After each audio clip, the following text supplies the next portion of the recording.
Hello, everyone, and welcome to War of the Stars, a Star Wars podcast. Come to you as always from deep within the Outer Rim, far beyond the watchful eyes of the Galactic Empire. My name is John Martali, and joining me, as always, is my co-host, Mr. Garrett K. Jones. That's right, and happy Star Wars Podcast Day! Yes. Woo! Yes. So for those of you who do not know what we are talking about, this is Garrett, this is actually your first time being on a Star Wars Podcast Day podcast. This is the third annual Star Wars Podcast Day that we've done. We are part of 114 different Star Wars podcasts celebrating this today. And this is the anniversary, the 24th anniversary in 1999 we're recording this on the 6th, we'll upload it tomorrow. So February 7th, 1999, the very first Star Wars podcast was released. Jedi Talks.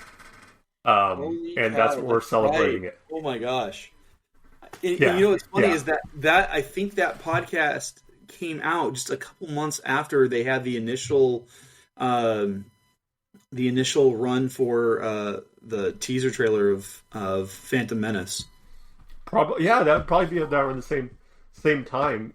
Yeah, and I don't even know if it was called they were called podcasts back then, because that was like a whole internet radio. Oh yeah. I thought the term podcast was coined after the iPod came out. I had no idea it was actually coined way before. Yeah, I have no idea if it was actually called a podcast or what it was, but that's what we are celebrating today.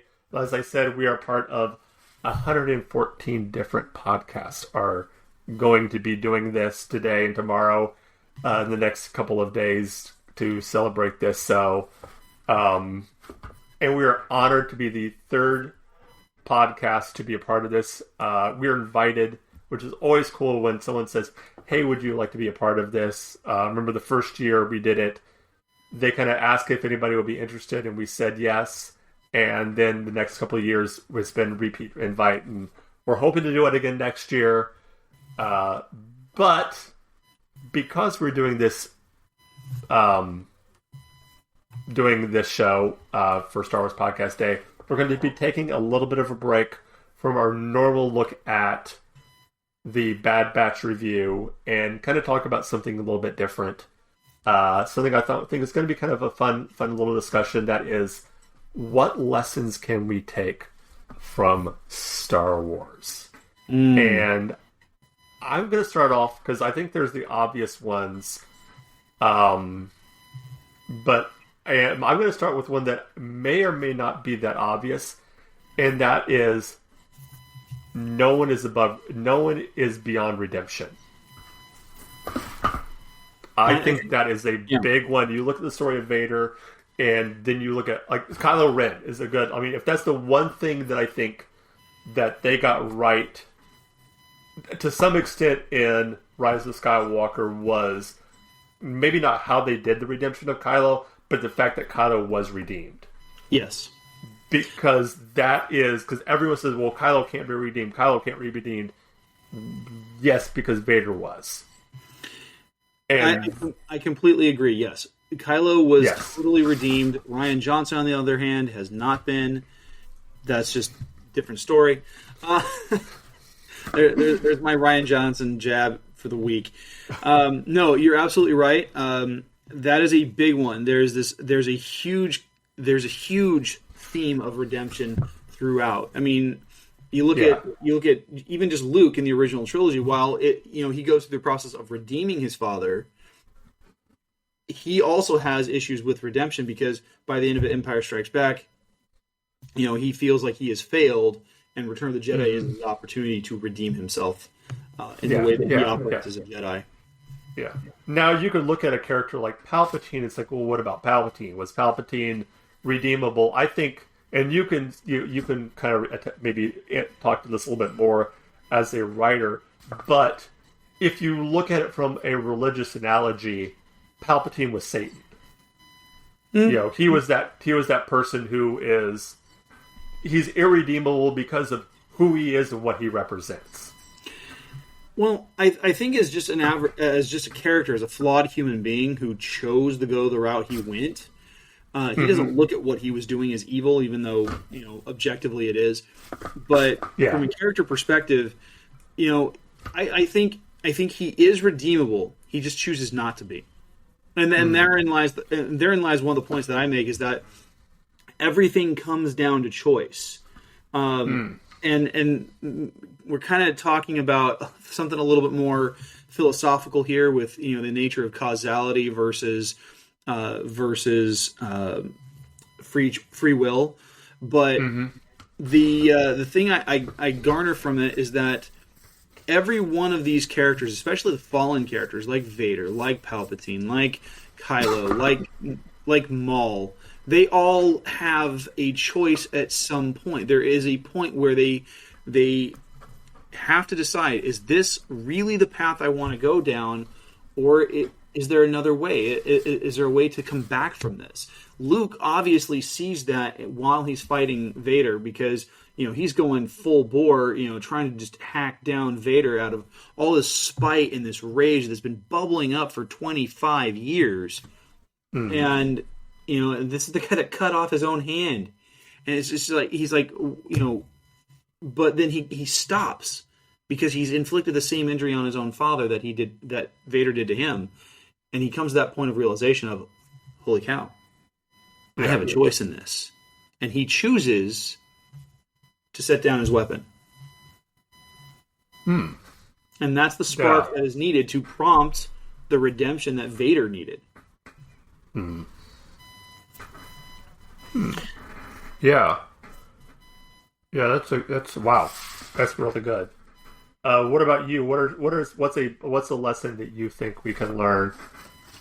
One of the biggest lessons I took, just because growing up, I grew up in the early to mid to late 80s. Those were my earliest formative years, and I was just obsessed with Star Wars. I mean, I grew up having seen Return in the theaters. My favorite to rent on VHS. Yes, I'm dating myself. VHS is Empire because it's such a great story. I lived in Phoenix at the time, and so interacting, using my little scooter and this little canvas hat that I had that had the little back drape on it. I thought it was so cool because it made me feel like I was on Hoth, even though I was in the middle of the desert. And so, but the thing I got from that is I always loved stories about good versus evil, good triumphing. And while we always question the nature of why do bad things happen, ultimately bad things can be overcome by paying attention to a different perspective, by looking at things from a certain point of view. This bad thing may have happened, yes, but there is good that can come out of it.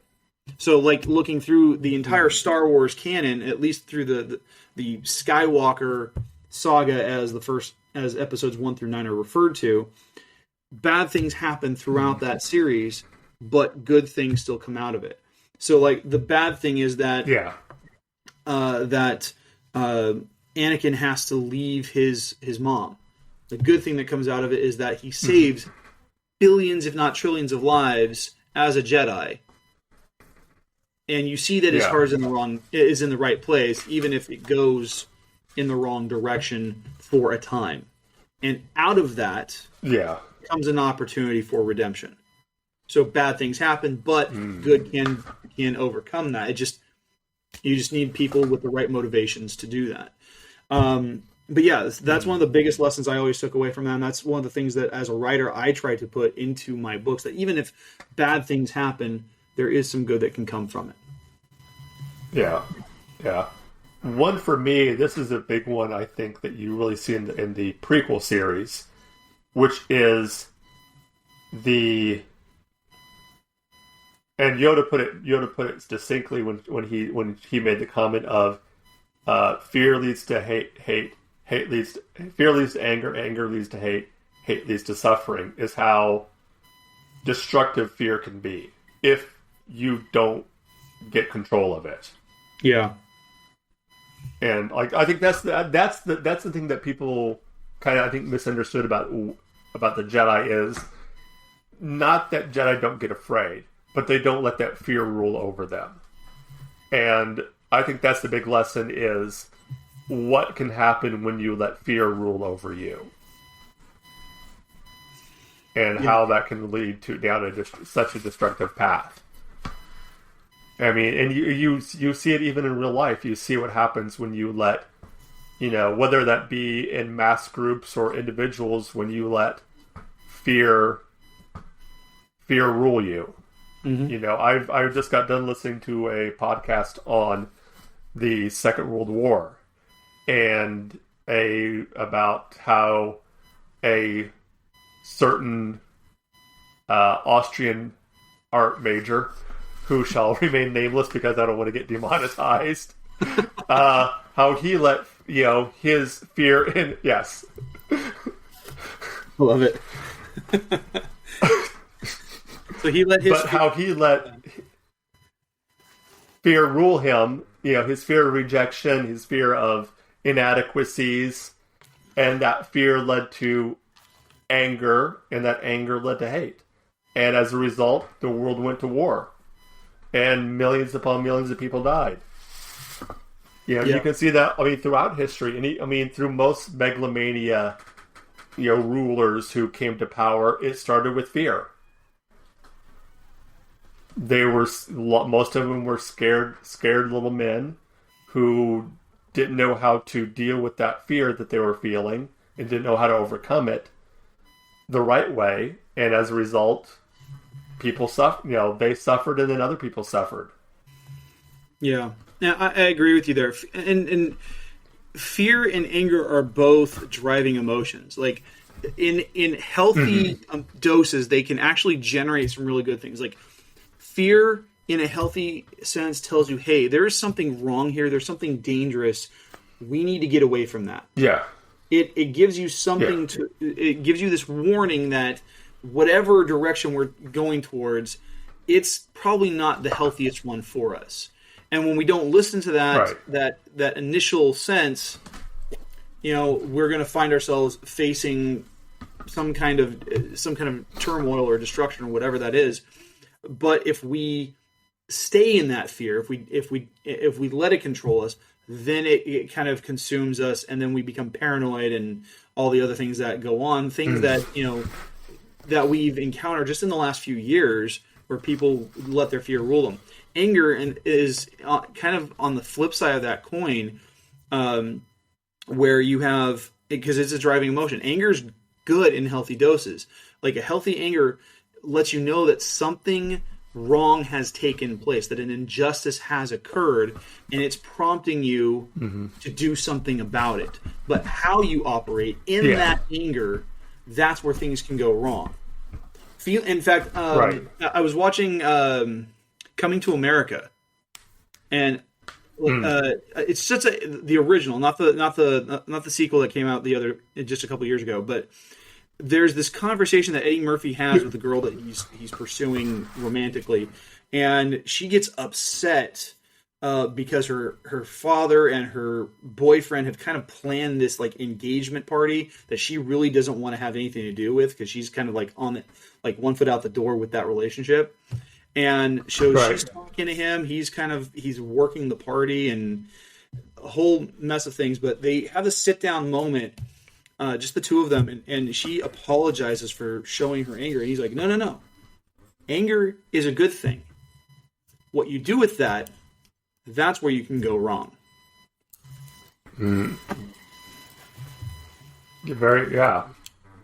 Wow. Well, what else do you got? What is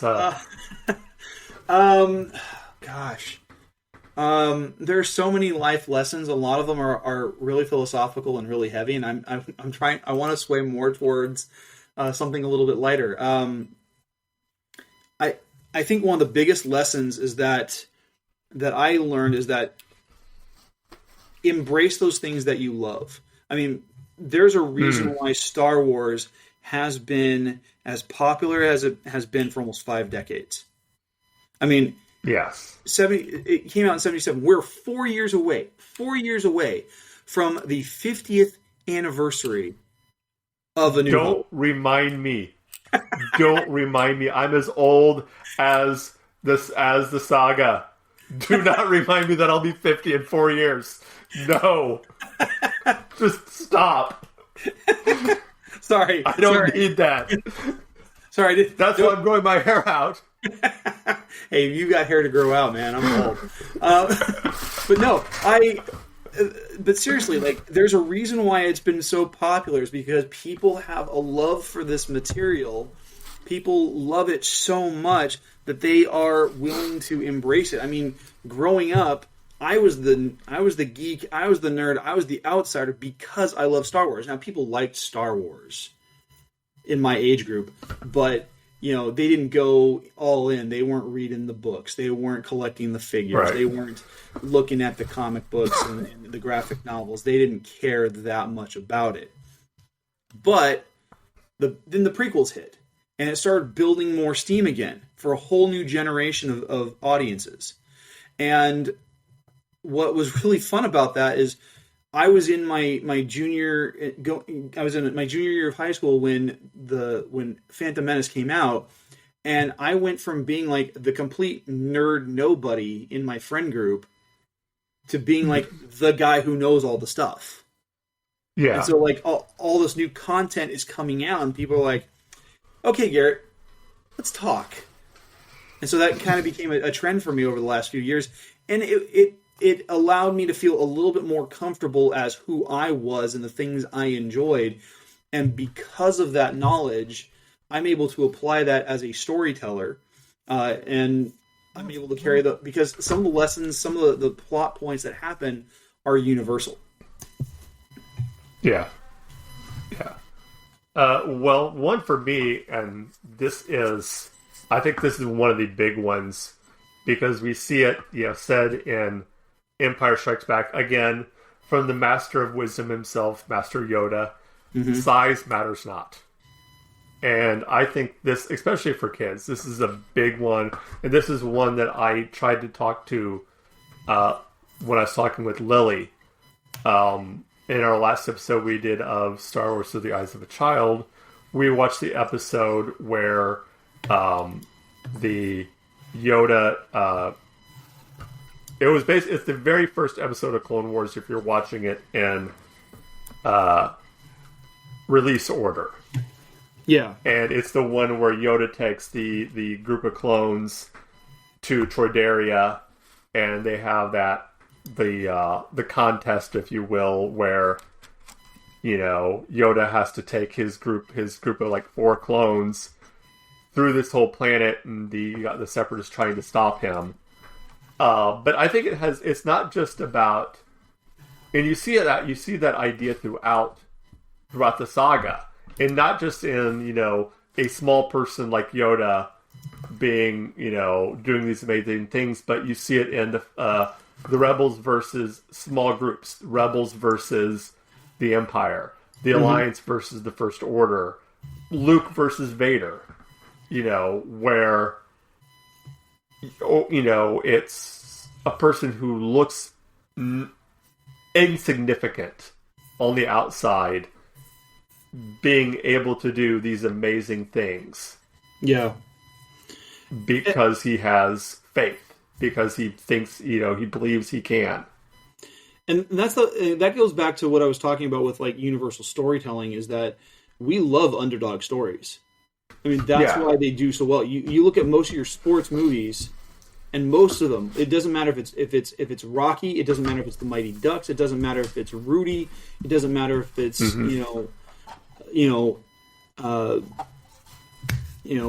insert sports movie here. There's always going to be that underdog level, and we love rooting for the underdog.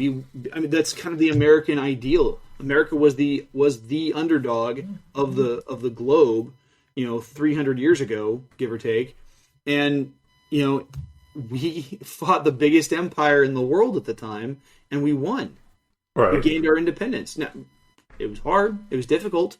People lost their lives, sure, but it made the world that much better of a place that the little guy could defeat the big baddie. And so we, especially here in America, love stories like that when the underdog can beat the district champion or the all-American boxer who, is just destroying them. Yeah, or the Galactic Empire. Yes, or the Galactic Empire. Yes, we love underdog stories. It's part of our nature. We like to see the good guys win. Well, let's move for a little bit to the TV shows, and we've had a limited thing compared to what we've seen in the movies. But do you think there are any lessons we can pull from any of the TV shows?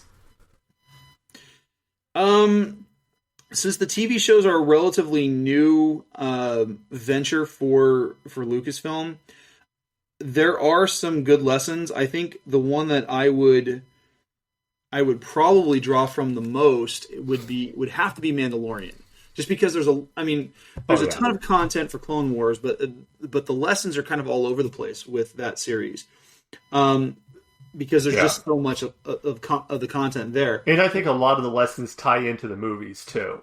Yes, I think with Mandalorian, because of the specifics of that series and the focus on the character. Mm-hmm. The whole series is about kind of figuring out who you are. There's always that identity story that happens in a hero's journey, but one of the things I really appreciate about this is that despite the fact that Mando has broken almost every single major creed of his order's religion, they haven't kicked him out. This kind of ties back to what you're talking about with redemption. He hasn't done anything bad per se. Like, he's not a bad person. Well, he might be depending on who you're talking to, and who's been on the other end of his blaster. But he's, for the most part, he's a pretty solid dude. He's got a code of honor. He's doing what he thinks is right, but he has violated certain creeds. He's taken off his helmet a couple times. People have seen his face. He has allowed his weapons to be confiscated from him, which is totally against his religion as a Mandalorian. And so, despite all of that, they at the end of season 2, obviously, because this is what we're going to see in season 3. He's going to be getting that opportunity to be redeemed as a member of that order. And I think that's really kind of cool because, we live in a day and an age where, even if you're part of a particular ideology, the moment you do anything to infract on that ideology, you are thrown to the wolves. A great example of that is with a certain British author who penned a series of yarns about a certain boy wizard. Let's be honest, Harry Potter is exactly Star Wars, just with wizards in England. But she, while she, for the most part, has towed certain ideology lines, she had something to say about one particular element of that, and people are crying foul on her, and they're trying to boycott a video game based on her franchise, and it's getting really gnarly out there. But what we see here in Star Wars is that even if you cross some lines, there's still an opportunity to come back. Even Anakin had opportunity after opportunity. Even after he joined the Sith, still turned back to the light. Yeah. Well, I think this is a good time to wrap things up. We're coming down to our half-hour mark here in a few minutes, so let's. I think that this has been a fun talk. I've enjoyed this. It has. I've really enjoyed it too. Yeah, definitely. Well, then, Garrett, why don't you tell the fine people out there in the internet world where they can find you at? Well, you guys can find me, of course, on my Instagram and Twitter accounts at GKJ_publishing. A lot of what I'm doing there is posting about my writing as an author. The books that I've got published are a series called The Archives of Hussein Quran. It's medieval fantasy, although I do have a couple of nods to some of the things I'm a fan of, including Star Wars.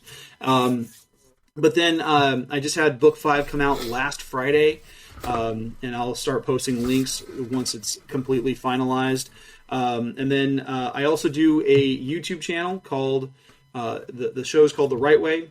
You can find me at GKJ Publishing on YouTube. So at GKJ_publishing on most social media, but on YouTube it's at GKJ Publishing, and you can find me on those platforms.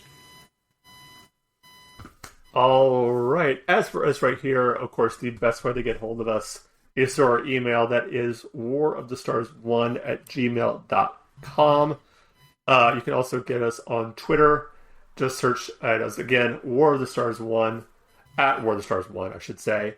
Other social medias, Facebook, Instagram, just search War of the Stars, a Star Wars podcast. You'll be able to find us on all our other social media platforms through that name. Right, that is War of the Stars, a Star Wars podcast. If you want to check us out on our podcast, of course, we are on Anchor FM. We are on Spotify, Apple Podcast, you name it. Again, just search War of the Stars, a Star Wars podcast. Look for this logo when you do, and that will be us. Once again, we want to thank everyone. Thank everyone at the Star Wars. Yeah. Let me start over with that, okay? We can edit this in post somehow. Of course. Oh, forgot. We are part of the Red 5 Network. Red5network.com for more information on all the shows on the Red 5 Network. If you want to support the show, patreon.com. Go to our Spreadshirt shop. Check out the merch there. Now then, I want to thank the guys at Star Wars Podcast Day for running this and for once again allowing us to be a part of this. It's a great honor. It's very cool to do this. And it's been a lot of fun for the last 3 years, to do this last 3 years, and looking to do it for the foreseeable future. With that being said, once again, we want to say that this is not just my Star Wars. This is not just your Star Wars. This is our Star Wars. So until next time, this is the way.